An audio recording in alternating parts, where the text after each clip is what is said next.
Hello everybody, and welcome to Mini Amsterdam episode 3, Duke of Brew here. If you recall, in the last episode, we built the Vondelpark and several features within the Vondelpark.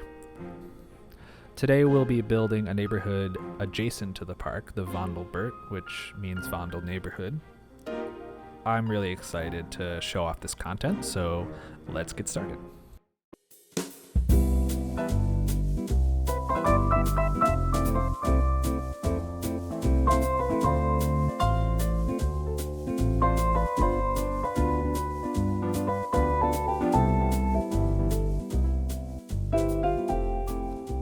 So yeah, I do detail the full neighborhood and build a full neighborhood, but there are a couple of focus areas that I'm featuring here. The first focus area is the Vondelkerk, which seems to be like the signature thing of this neighborhood. It's the thing that stands out the most to me.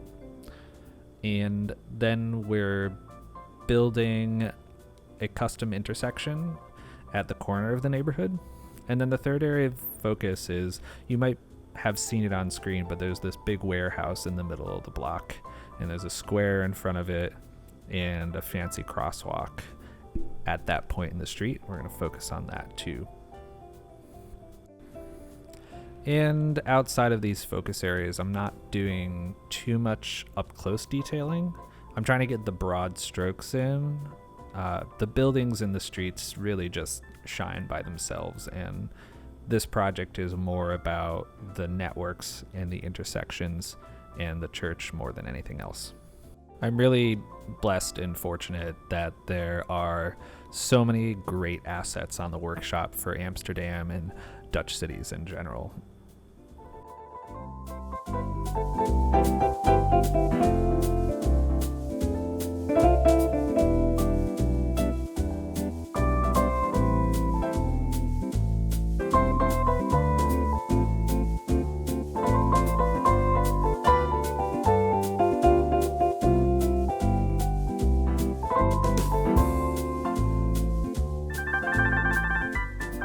And then here we're starting to build the Vondelkerk. The church is built in this neo or Gothic revival style, so probably built in the 1800s, certainly not the Gothic period of like the 11th century or whatever. It's a really cool looking church with like this huge central spire. And it's nestled in this square surrounded by this oval-shaped street and nestled in amongst a bunch of mansions, so it's like a really cool setup. There's nothing quite like this in the workshop, so what I'm doing is splicing up this. This is the Vanilla Cathedral, I think, which is an amazing asset. It's really great. It's really well detailed. It's just not quite shaped the right way. So I'm using PO and copying it over and over again to construct pieces of the Vondelkerk.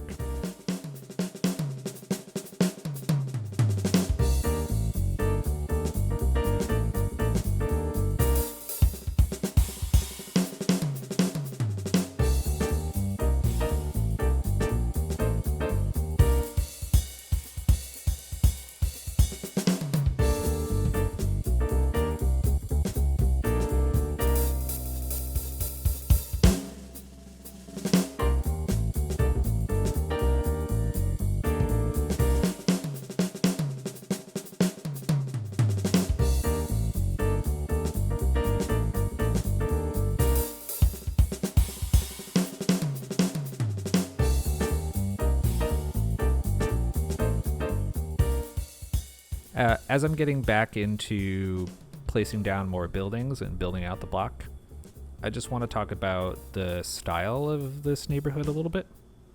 A lot of the buildings here are not the typical Renaissance buildings with like the whimsically shaped roof peaks, like the stereotypical Amsterdam look, although there are buildings like that. Some of the stuff in this neighborhood was built like after that period and a little bit more stripped down in terms of detail and architecture, and I think some of it is actually post-war architecture. I don't know how true this is, so take it with a grain of salt. I heard this on a tour when I was in Amsterdam.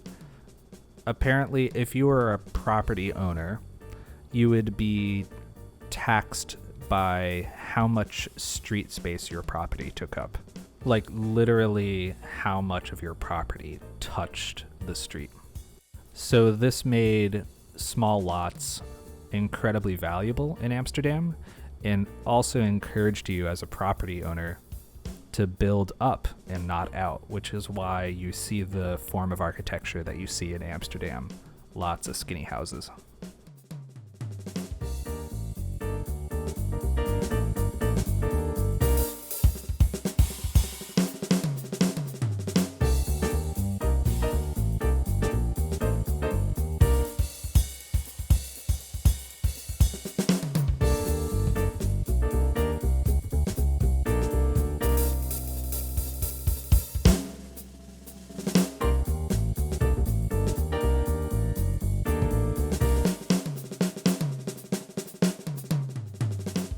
So as we go down the street here, you'll see that the facade of buildings actually opens up into this mid-block square, whatever you want to call it.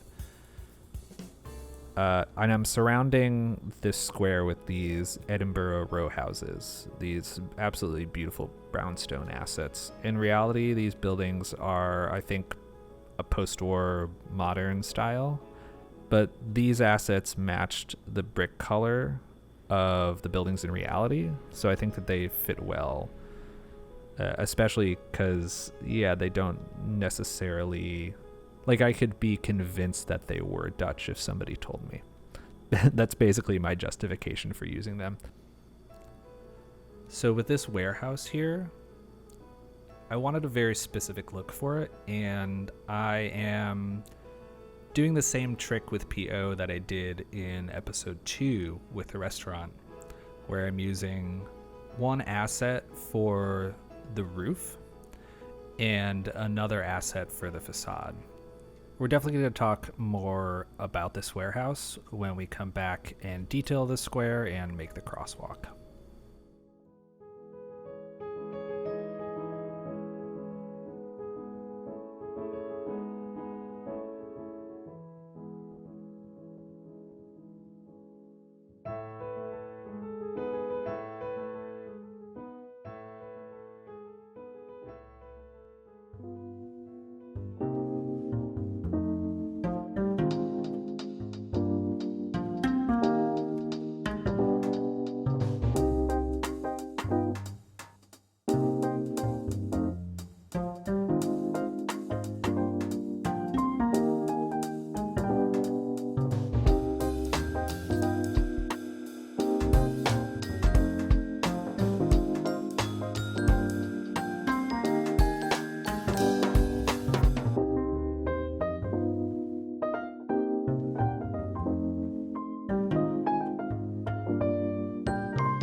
getting into what I think is my favorite part of this build, which is this like big 4-way intersection.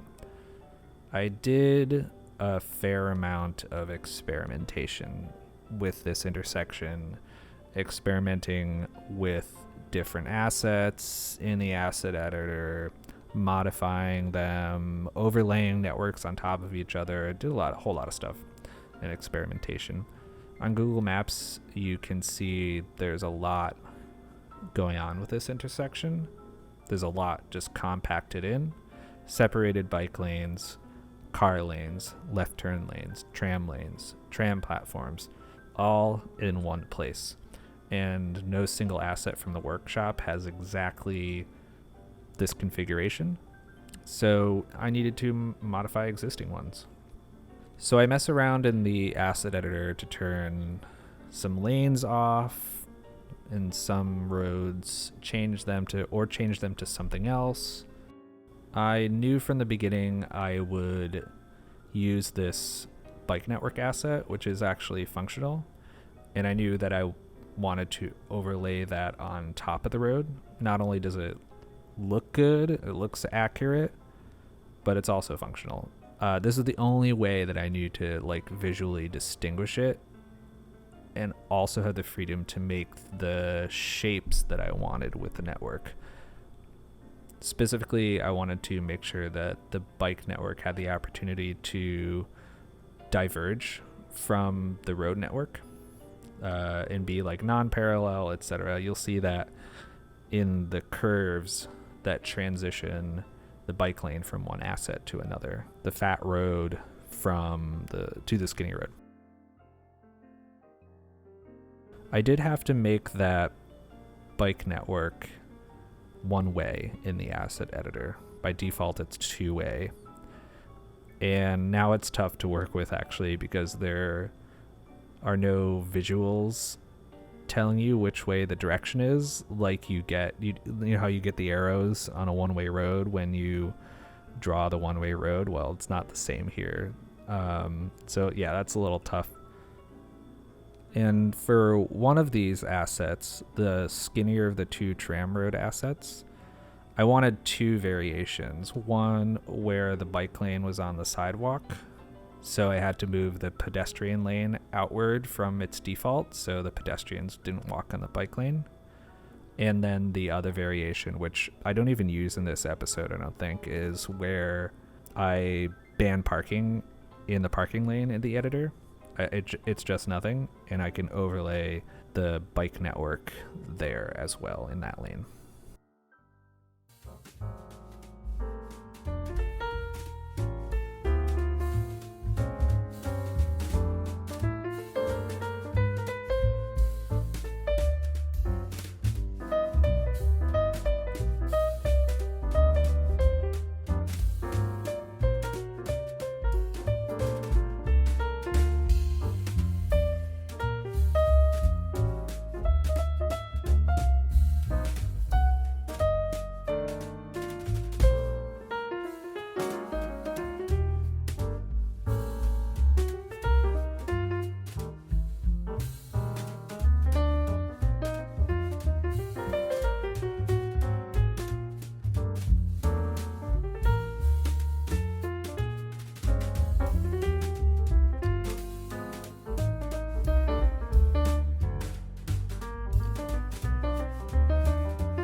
You can see that I'm shaping a lot of custom curbs around this road here.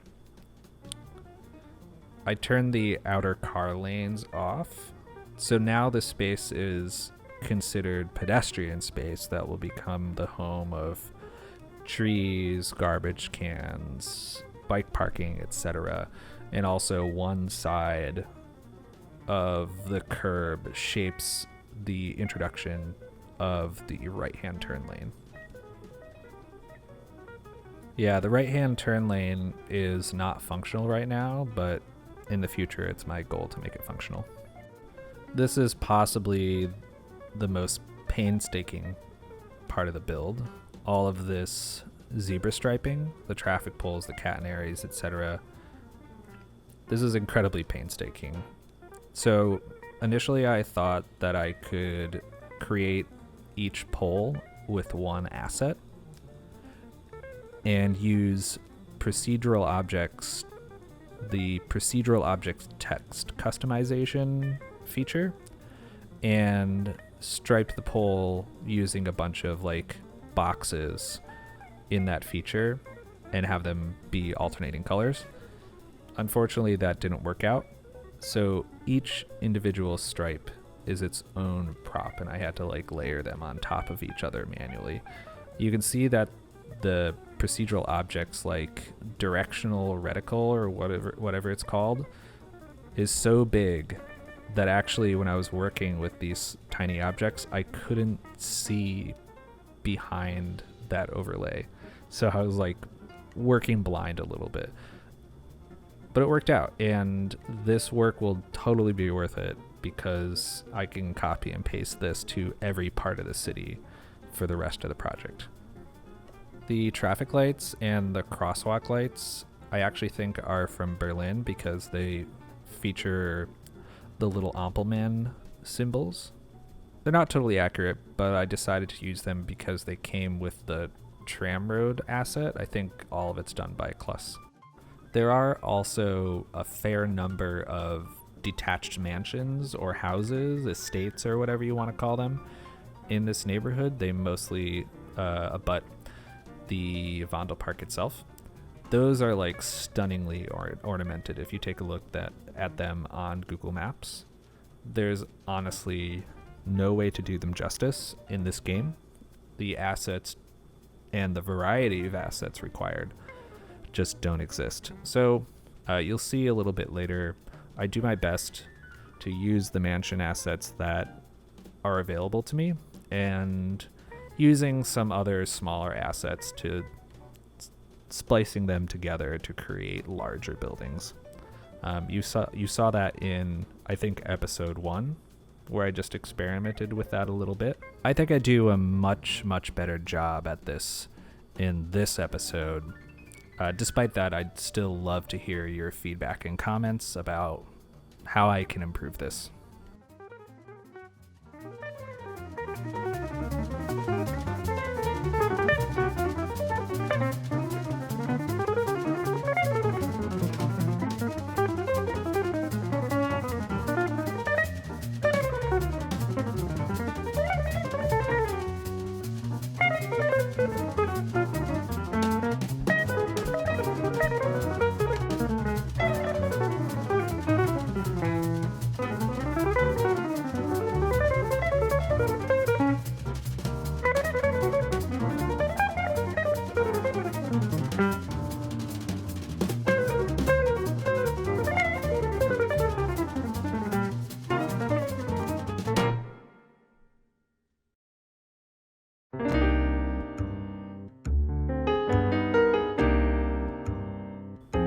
So now we're getting back into that square that we were working on beforehand, and just take a look at this crosswalk. This is just really cool public infrastructure to me. Somebody took the time to say, hey, people are crossing here. Let's just put in a crosswalk and make crossing the street safe.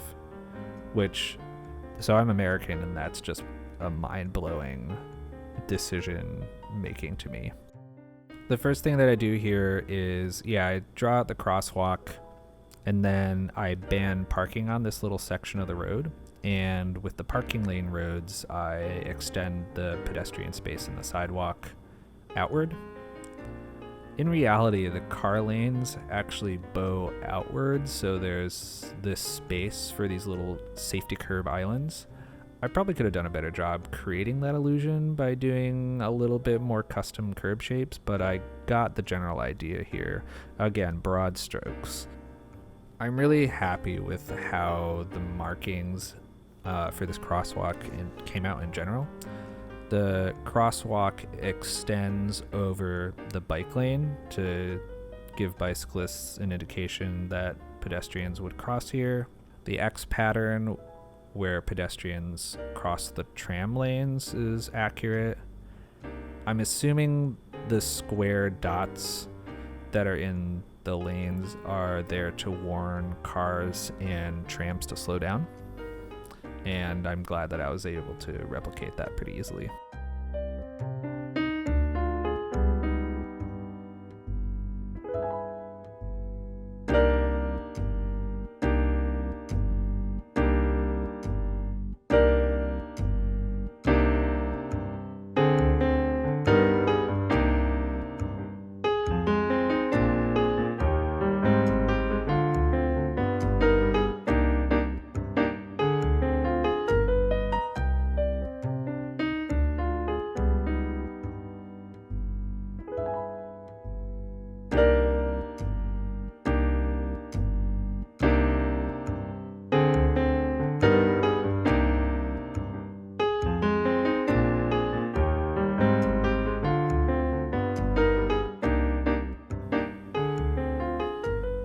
So I just want to talk about the warehouse here briefly.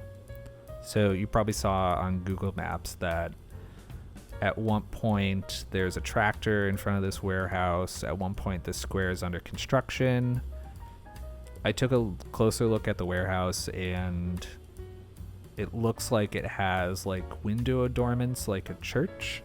So I don't know what it is, honestly. I think it's just I'm just treating it like a warehouse, but in reality, I think it's a restaurant.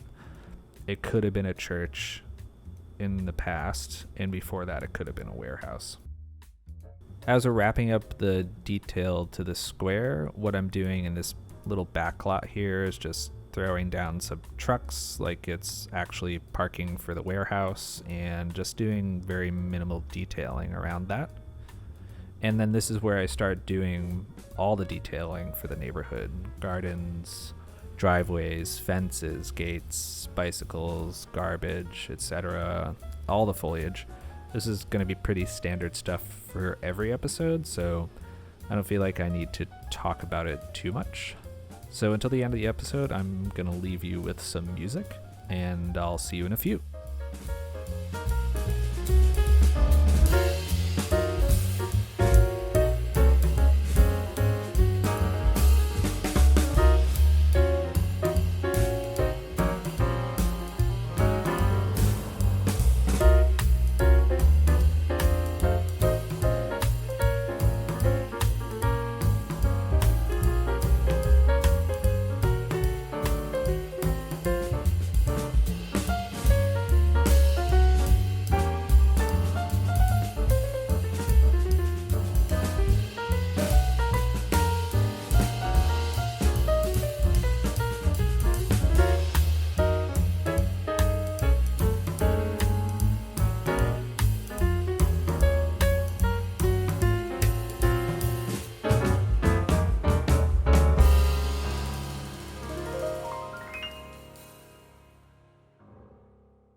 And with that, that's pretty much a wrap on episode 3.